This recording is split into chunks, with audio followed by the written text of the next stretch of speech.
Well, it was quite a surprise when I got an email from Kirovograd. So I asked myself, where is Kirovograd? And now I think I know, and I'm very pleased to be here. Let's start. Let's look a bit at the bigger context, and starting with your own region, obviously Eastern Europe. You all know that factories have closed. You all know that obviously there are a number of people out of work. You all know that many of these large factories need reinventing and re-equipping in a variety of ways, and that will create even further social problems. So I don't need to tell you that, but obviously in this process of reorganization and transformation, still people might lose jobs because a machine like this actually does the same, one machine does the same as 25 old machines. So you know all of that, so I don't need to tell you that. You also know, of course, about the difficulties of getting people to invest in your country. You know that what you want is to keep these young people here rather than them going somewhere else, to Kiev or another country. Is the translation, can you hear the translation? Can you hear the translation?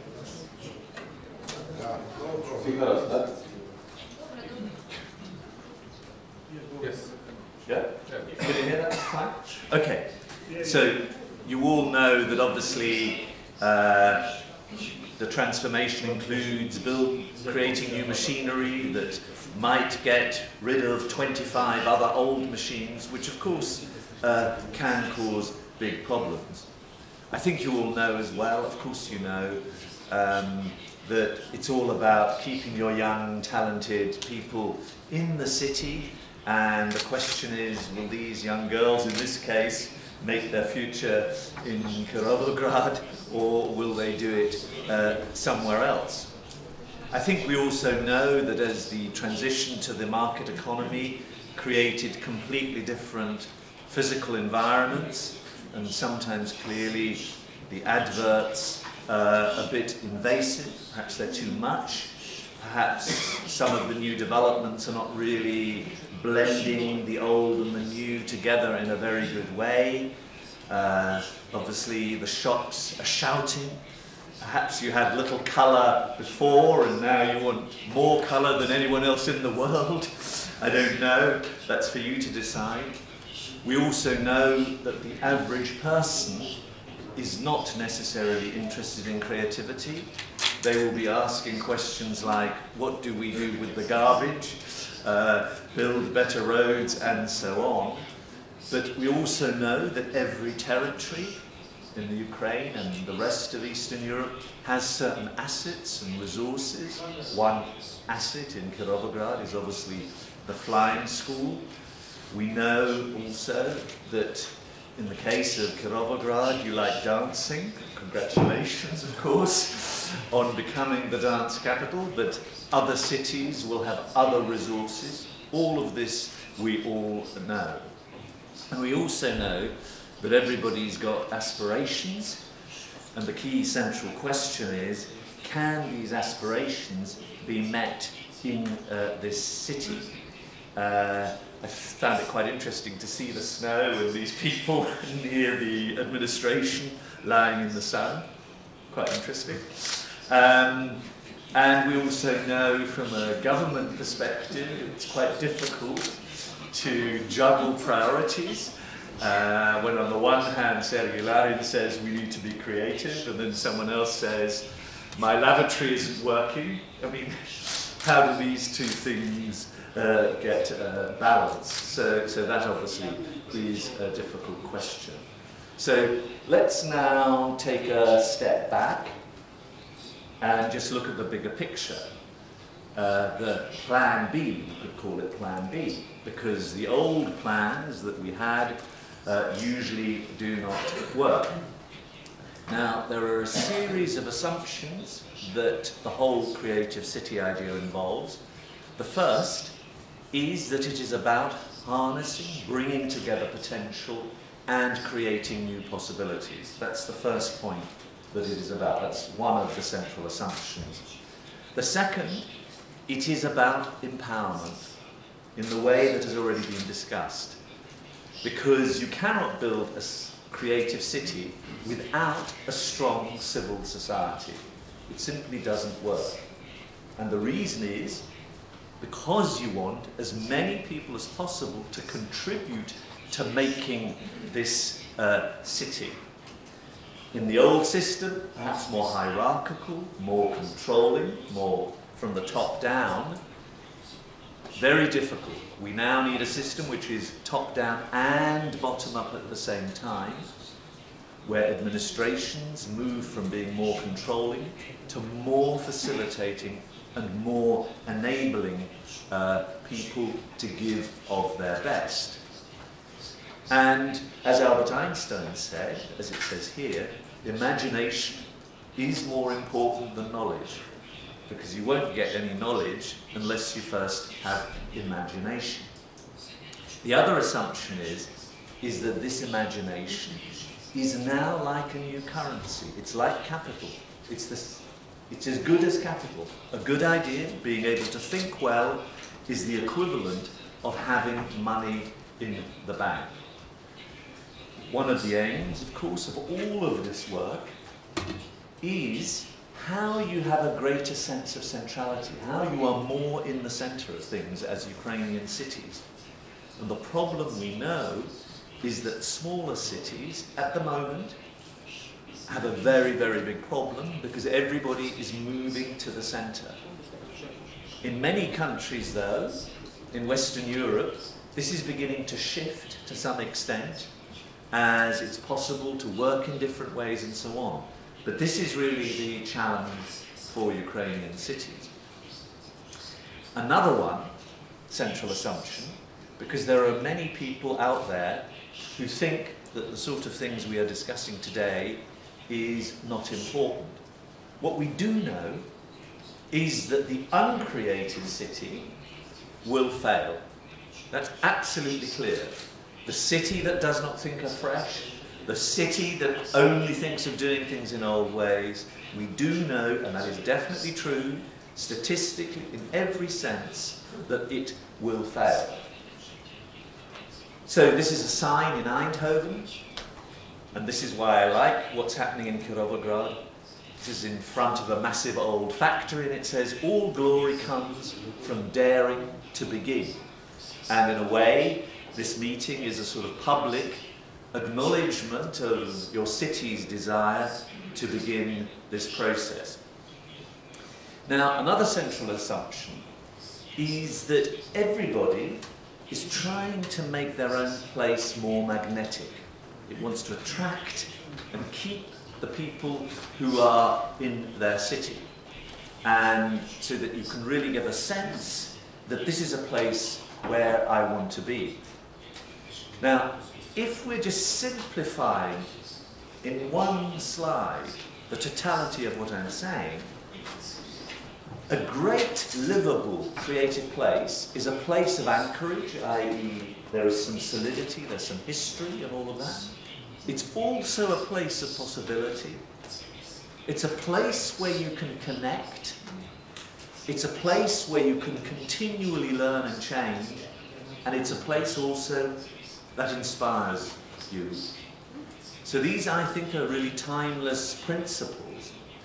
And so it's about memory, not forgetting memory, of course, but also thinking about possibilities.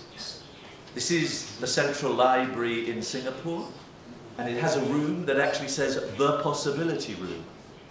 All I can tell you is that a lot of people were walking into this possibility room.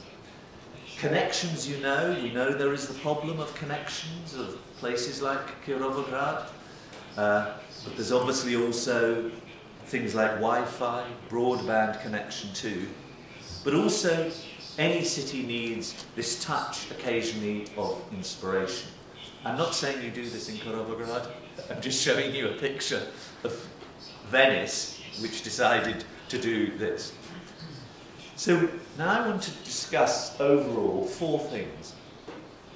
Why the creative city? Why are we even discussing this? what is it? How do you become one? And in the second session, after the break, how do you measure it? How do you know where you are? So these are the 4 questions I want to address. So let's look at this a bit more closely and analyze it. Now the central issue, the big issue, the large question, is of course that everybody knows there's been this massive change. We all know that. And the world is really in motion in one way or another. Nothing seems to be stable anymore. And of course we know too, and this is the big context, that so much is now determined by the rise of India and China and Brazil. But also the world is a smaller place. And because it's a smaller place, of course, that presents a danger to any city that isn't seen as the central city.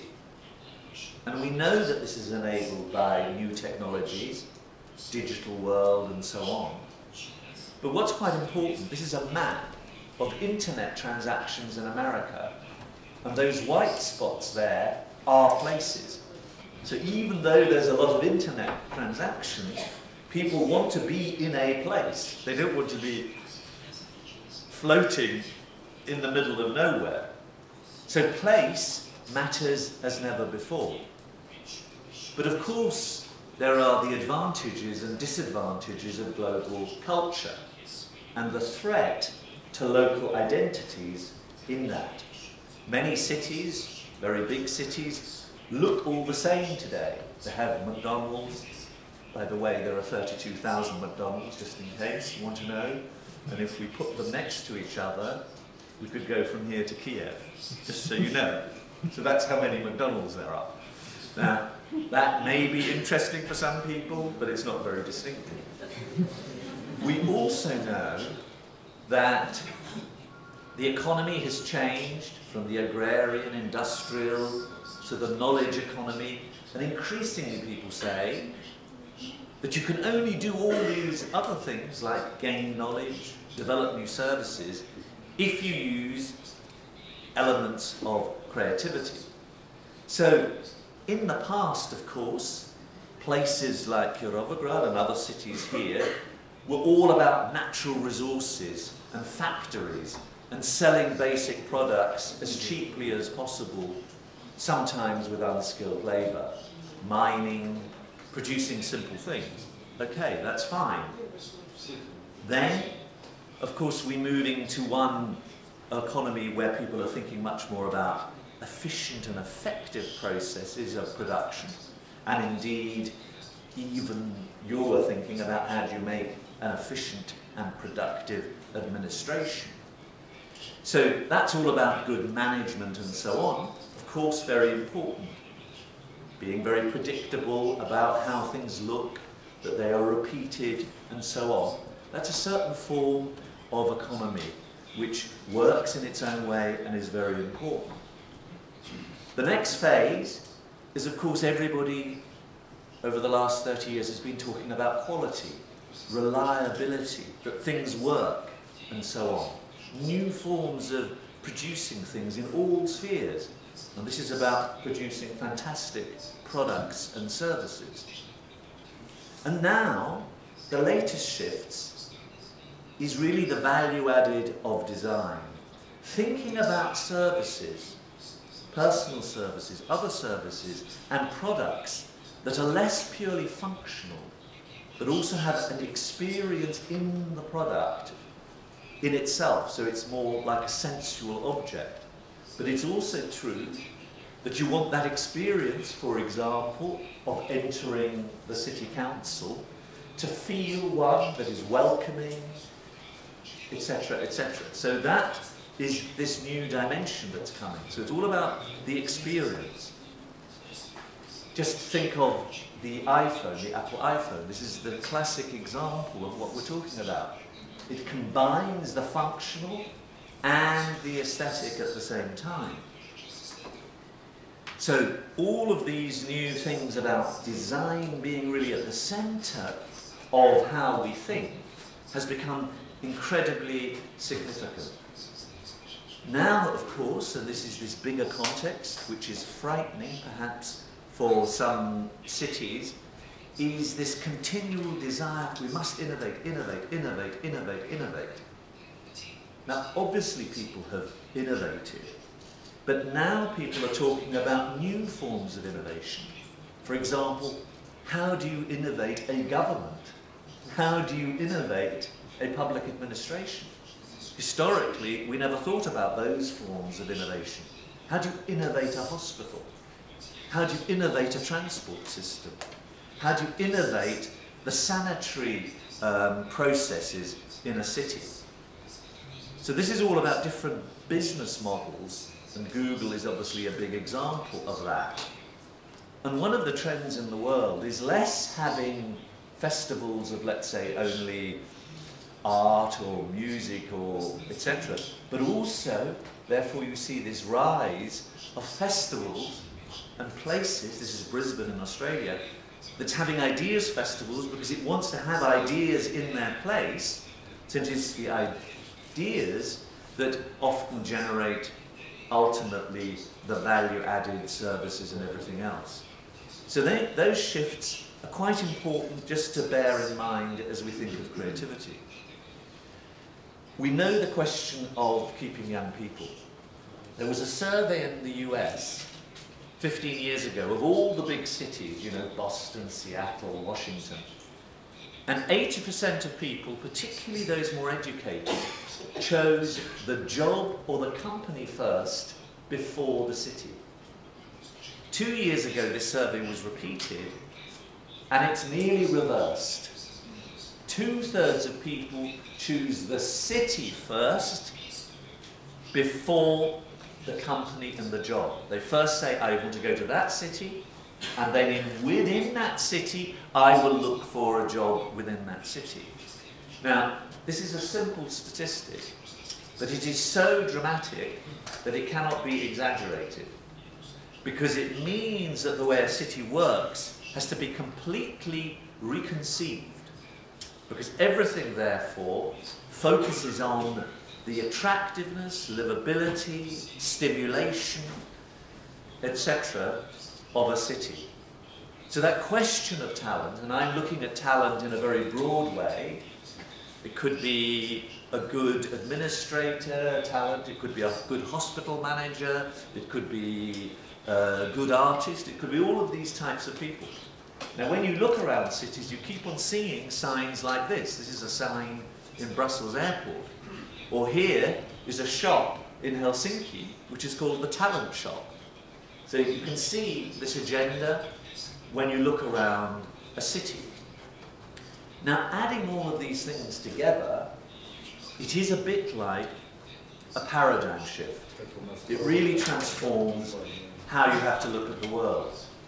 And it puts each city at a crossroads to think which direction are we or can we go. And it certainly means dragging, pulling out the old way of thinking about cities again.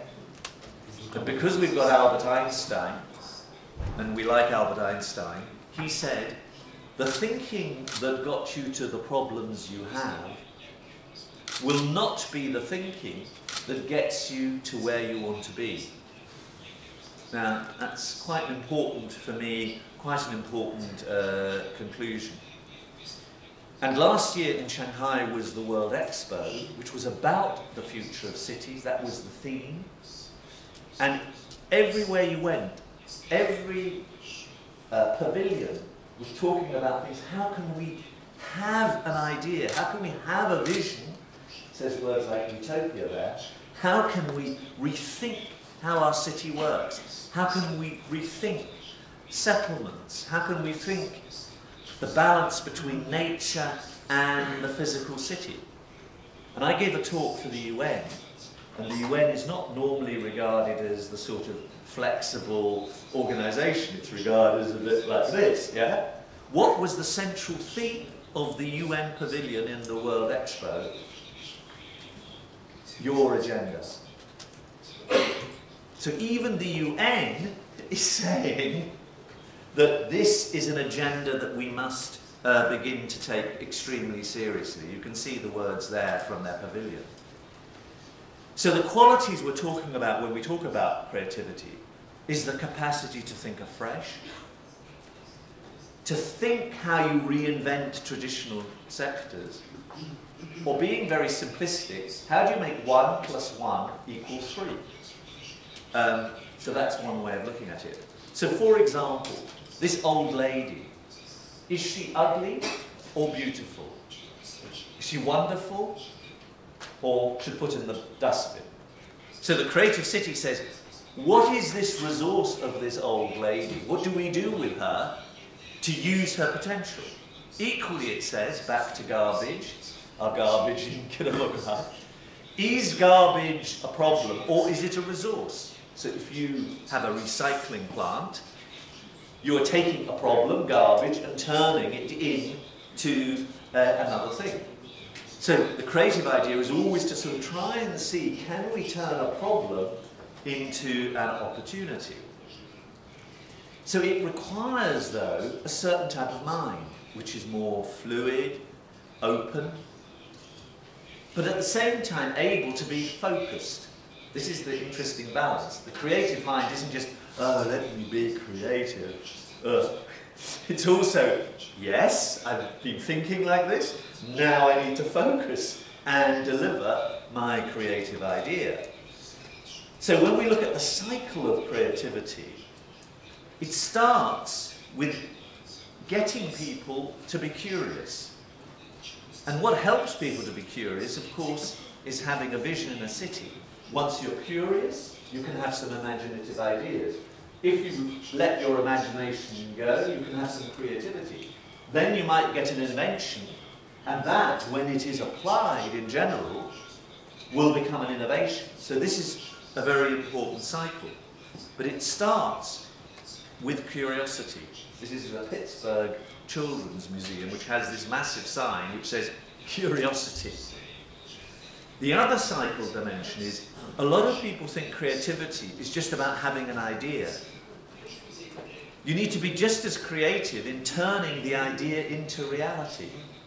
Because if it is just an idea, and isn't then also marketed, and also doesn't have a mechanism to deliver it, in order to inspire audiences and markets, in order to get a new idea, what's the point of having an idea?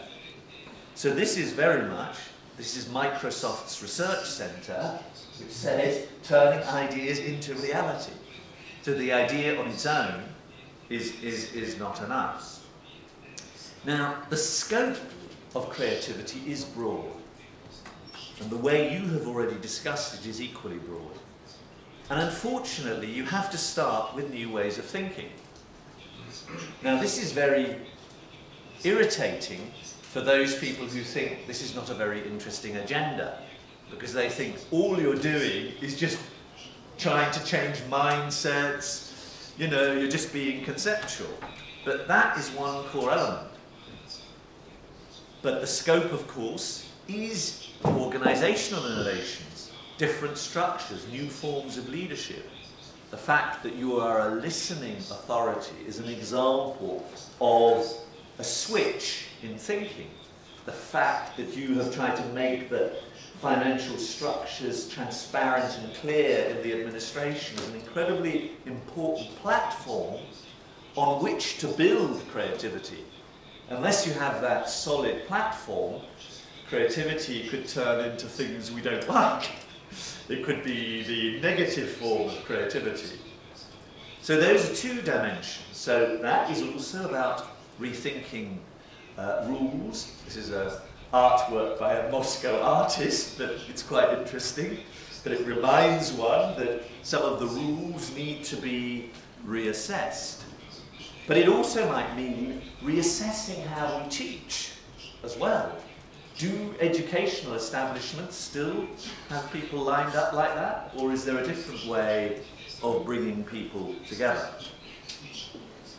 Of course, it's also about new technological and service innovations. And of course, it's about new types of business models. Obviously, the internet business model is different from the traditional one. And you will know, for example, about in software development as an example, how open source combines a company that is developing the software and in collaboration developing it with lots of people outside the company. Now that's a complete revolution in terms of product development. It's not inside the company, it's inside and outside. Another innovation, of course, are social innovations, new ways of strengthening civil society. And everybody understands that there was a problem of that historically here. So that may be one of the most effective innovations for Kirovograd to actually get the engine going and the dynamic of the city going. And then there are, of course, artistic innovations, you know, which can be fantastic. New ways of looking at the world and so on. This is in the Bilbao region, a new form of cooperative, which is to do with selling clothes, a bit like your stock, but a bit different. The company you have stock. But that's just a mutually shared company that is shared by hundreds of people. But it looks very modern and is quite interesting. Here, this may be an artistic innovation. All I'm reminding you of is there are many forms of innovation and creativity. But it also, importantly, can lead to a cultural innovation, and that is the mindset issue. That changes in attitudes, behaviour, changes in values, and changes in priorities. So that a city, for example, perhaps Kirovograd and other cities here, develop a culture of creativity, i.e. the culture in general of the city doesn't always say no to any new idea. It says, let me listen first to the idea. Perhaps this is an interesting idea. Perhaps this idea will help me. So a cultural innovation, I don't know why I've got this picture here, but anyway, we'll forget that. Perhaps means not only repeating what everybody has done before, but it might mean doing something completely different. So what this means is that creativity can, in principle, solve problems in new ways. It can create opportunities that we did not see so far, and it, importantly, can make money out of ideas. Normally, we didn't think of making money out of ideas. So who's this creative place for? Is it just for the business types? Is it for scientists and technologists? Is it for the administration? Is it for those in the cultural economy, the artists, the designers, the new media people, the television people? Or is it also for ordinary citizens? Now, it's, of course, I believe, it's for all of these people, whoever they are, in their own way. It's not just for one sector. So this is really a creative ecology, and that might be a useful phrase to have in your mind, which is then embedded into the genetic code of the way a city, the organisation, works. Now that together is a completely different competitive platform for running a city in the future. Now, we know how we used to build cities. Many post-communist cities have all these skyscrapers. This is, of course, New York. But some of the ways we've done our cities are wrong. And there are even signs in cities which say wrong way, go back. But you get the idea. Now, for example, some people say my new city should look like Dubai. Well, Dubai normally in the adverts is very green, as you know. There's lots of green stuff. The reality of going through Dubai is like this. Now, perhaps some people like that, but I'm suggesting its livability is not that good. Well, I know it isn't that good because I spent 3 months there. You can't move anywhere. Anyway, we don't want to talk about Dubai. But also, Paris does things that are slightly soulless. Paris is a fantastic place. And in many cities, they say, we've got these soulless buildings, so let's put a piece of red public art in front of it. And most cities seem to have red public art. I don't know why, but they seem to like red public art. So what I'm really saying is many of the things that happen in cities is the individual person responsible for things does everything rationally and logical. This is an Australian city. Every decision here is logical. The person who is the engineer, the person who is the traffic person. The result, and I lived 8 weeks just here, 30 metres away, and the city was here, that nobody was involved who understood the social life of cities, because they all had their own rules, and everybody having their own rules created something that has nothing to do with what we want. And this is a result of many of the cities you know around the world. Some cities then say, oh, this is all so horrible, let me paint the old city where I've made this horrible new stuff. I'm not sure that is a very good strategy either. Now, the big aim of great cities, and this is the opportunity for smaller cities, is to combine the feel. Now, when I say village, I don't mean it in a Ukrainian sense, because I know some people don't like Ukrainian villages.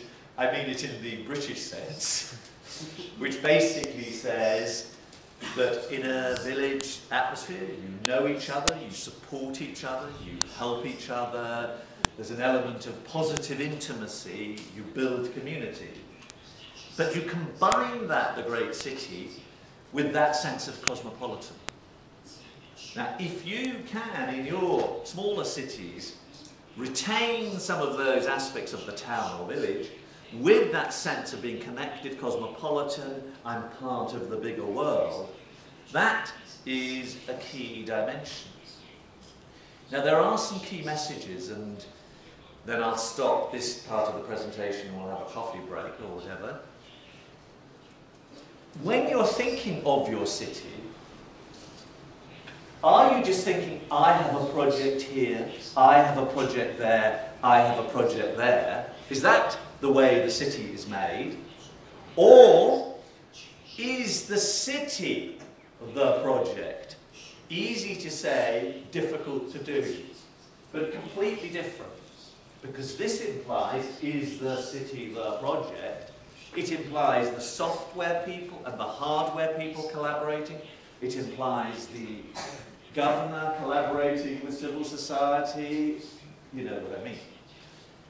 So it requires this horizontal working across and bringing the best of insight together. So therefore, we have to ask, have your cities, Kirovograd and the other cities here, got a 360-degree perspective on their city, where you are working across the boundaries because collectively the knowledge is there, but not when it's in the box. The box shouldn't just control things too completely. So this box approach, the silo approach, this approach, the grain silo, and you've got lots of grain in Ukraine, that departmentalism rigidity is known not to work anymore, which is why your intentions, I admire them. So it is about holistic thinking. I bought this 5 kilos of holistic thinking in Copenhagen. There's a shop that sells holistic thinking. Just a reminder. It's a joke, of course, but that's what they do. Now, in all of this shift I'm talking about, culture is the DNA and the key resource or obstacle. Which is back to my point about an open culture, a culture of creativity, and so on. And it is, you will know, it says the invisible hand of the market. This is the other invisible hand that we don't normally look at. And it relates to the point we've made already about mindset. Another key issue when we're looking at the city in this broader way, and I know Kirovograd is doing this, is instead of thinking about capital as only financial capital, but also reminding oneself, unless we also think of the human, social, intellectual, the creative capital, the sum of the city won't work. Only when all of these capitals are working will the finance capital also work and the economy also work, because these are also resources, these other forms of capital. So, for example, civil society that is well developed is, of course, a form of capital. You can use it in many, many ways. So, in short, as it says in this shot, there are other criteria that one should adopt in thinking through how to make the city. Now, the problem is that many of these things are intangible. They're not easy to measure, and they're slightly invisible. And that is very difficult for some people who want everything, they want to touch everything, and want to see everything. A next big message is, historically, cities were built, and particularly in Eastern Europe, but also in my country, according to what I call the urban engineering paradigm.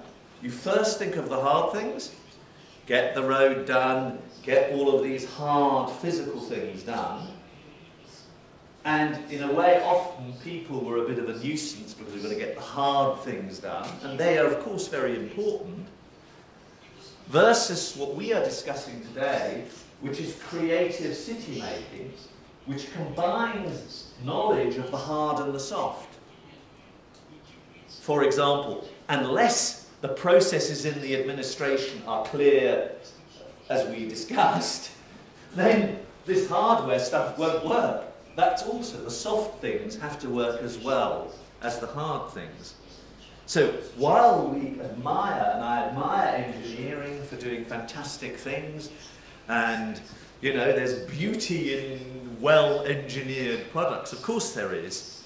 But sometimes this approach, which is only about hardware, is a bit insensitive.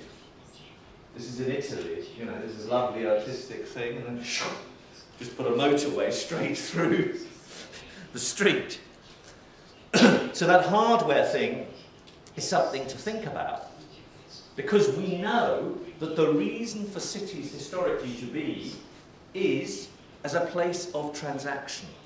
Meeting, talking, transacting, having fun, all of these things. That is the core of what a city is about. Sharing ideas, doing a project, making the economy work, making the society work, and so on. And typically, that city is more about having relaxing environments where small companies, this is in Australia, this is a very old building which has been turned into an incubator, start-up building for small companies. And this, of course, is happening thousands of times all over the world.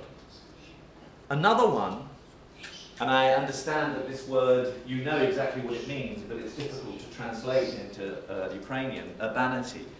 Successful city making, or people who build cities, create cities, understand that it's a science and an art.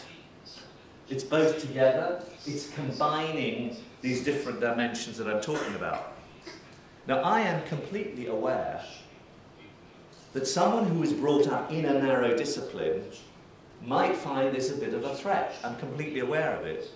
But I can tell you from my experience that when people from different disciplines come together to think about the future of their city, they love it.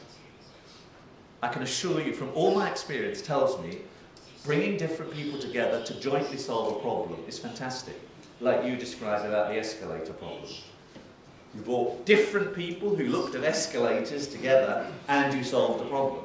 That's narrow, but it's an example of this collaboration that really inspires people, and all my experience tells me is that bringing together of difference is what really works. So this just happens to be an example. I'm sorry, these are big cities, but let's compare Kirovograd with New York. It doesn't matter. It's fine. You're aiming high. But this linear park, which is 2.5 kilometers long, the High Line, has become the most successful visitor attraction in America. in 2 years. And this is because this old railway line is going through the city at a high level and has become a massive promenade. You've probably been there, have you? Well, you look like you have. So all I'm saying, that's the art and science. This is about people being able to connect, walk, and so on, in order to feel their place is more livable. So what we're talking about here is another big shift. It's less only the functional and the technical. That's not enough. We discussed the Apple iPhone before. The city experience is an emotional experience. It is a sensory experience. So how that feels is absolutely important, because otherwise, if that feels negative, the young people, for example, of course, will leave. So here, even in Copenhagen, they have signs saying, feel the city. Now, bringing together this technical with an understanding of the emotional, how you create an emotional experience. Because what's interesting in the case of Kirovograd and many Eastern European cities is everything is behind a door. I've met a lot of interesting people in this city, but you have to go, you can't see it. There's a building which is rather boring, yeah? And then you have to go through a door, through another door, down the corridors, and then you suddenly find an interesting person. A great city finds a way that you walk through the city and you can feel the atmosphere. This happens to be the city I studied in Italy, Bologna, where you really feel this thing externalized. You walk through the city, you understand what it is trying to be. Now, it's quite interesting. This is a typical business district in Amsterdam called Zuidas. It's their business district. Okay, they spend 2 billion euros, right? Then, it doesn't seem to work from a sensory perspective, so they get an arts group in to say, what is the Zuidas? Well, if you've just spent 2 billion euros, I thought you might have thought a bit about what it is. Now here's another area which is a bit like some of your industrial areas in Kirovograd, and this area is called NDSN, and this is the ABC guidebook for the planners, yeah? To suggest to new developers. And it says all sorts of words that I have just talked about now.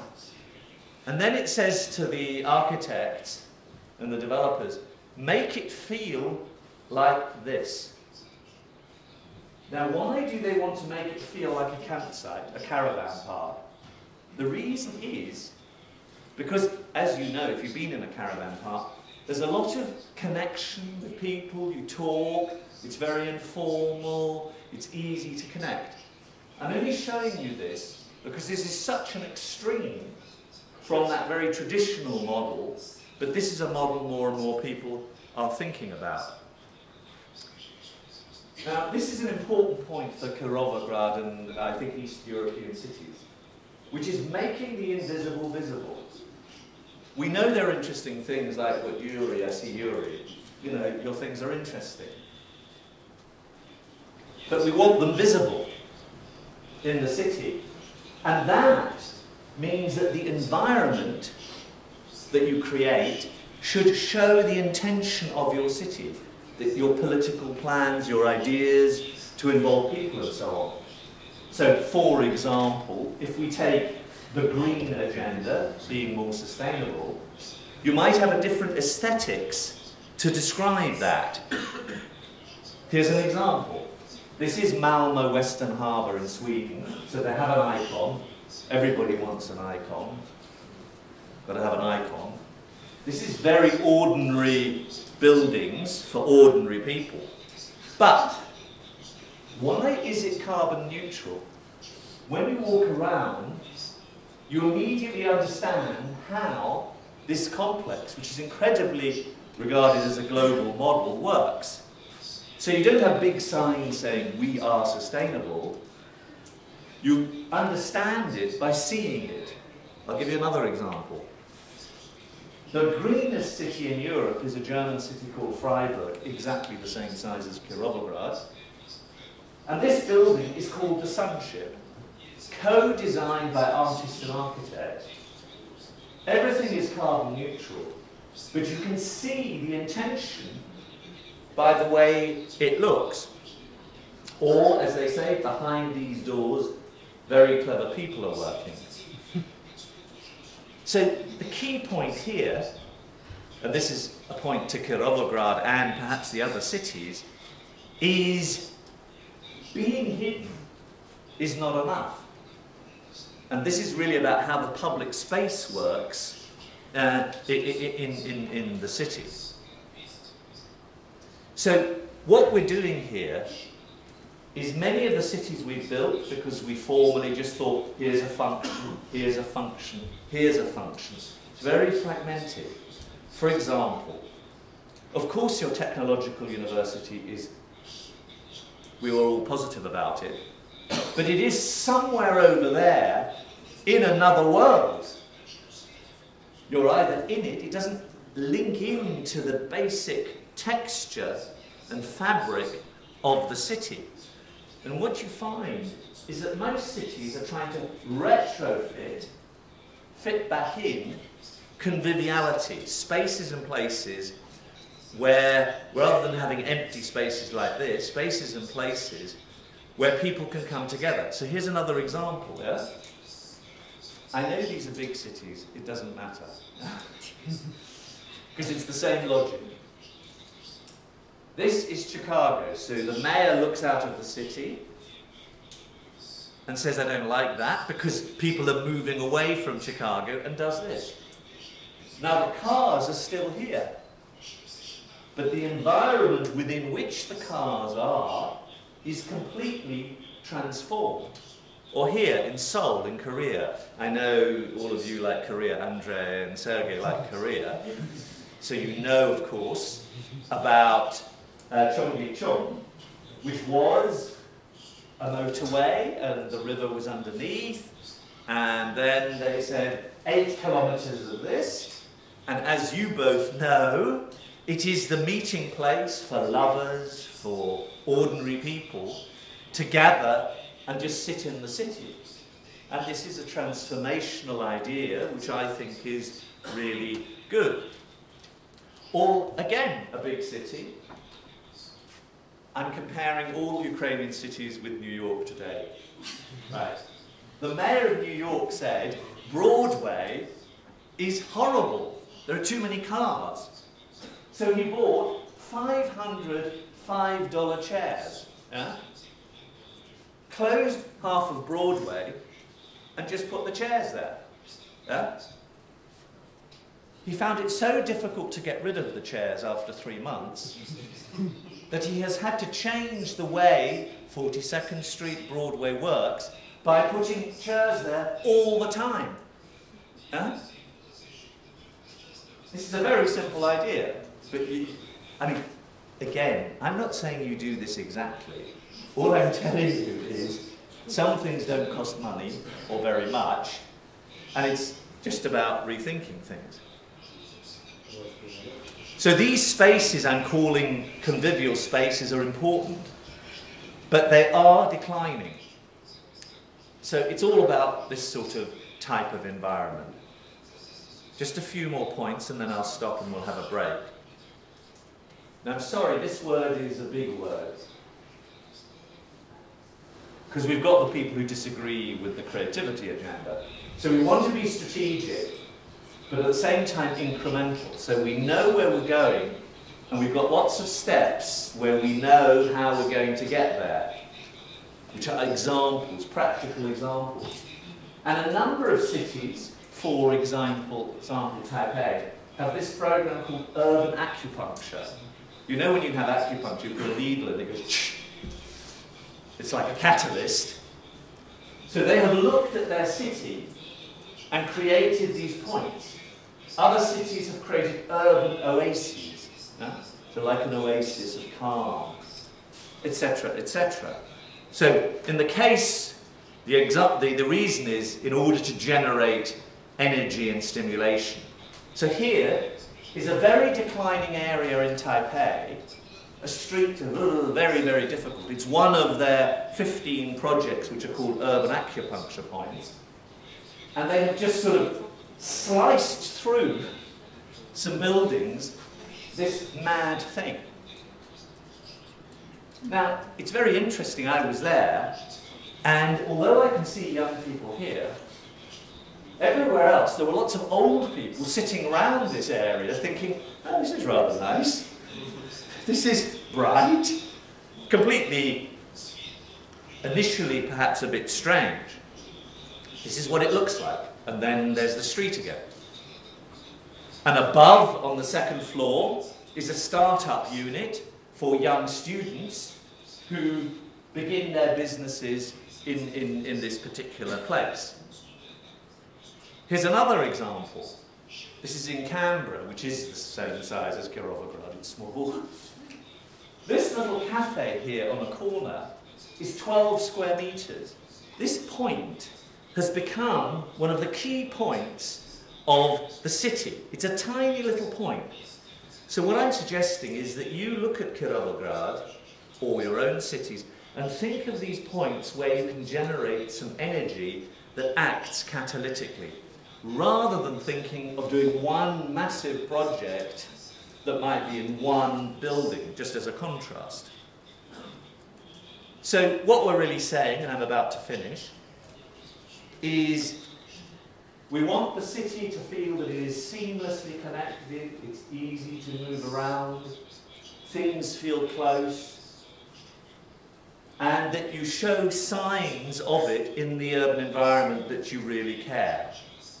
Because that is what I think makes a livable city. So what we're really saying a lot of the time, what I've said is, mix your uses, don't always separate things. Try and mix generations to some extent. Try and find ways of mixing housing, and I know the new rich don't want to be, they want to be separate from everybody else. I understand all that. More mixing people in order to solve problems in a collective way, which I think you are trying to do. So that mixing is absolutely key. That's it for the moment, and we'll have a break. I think it's... Yeah.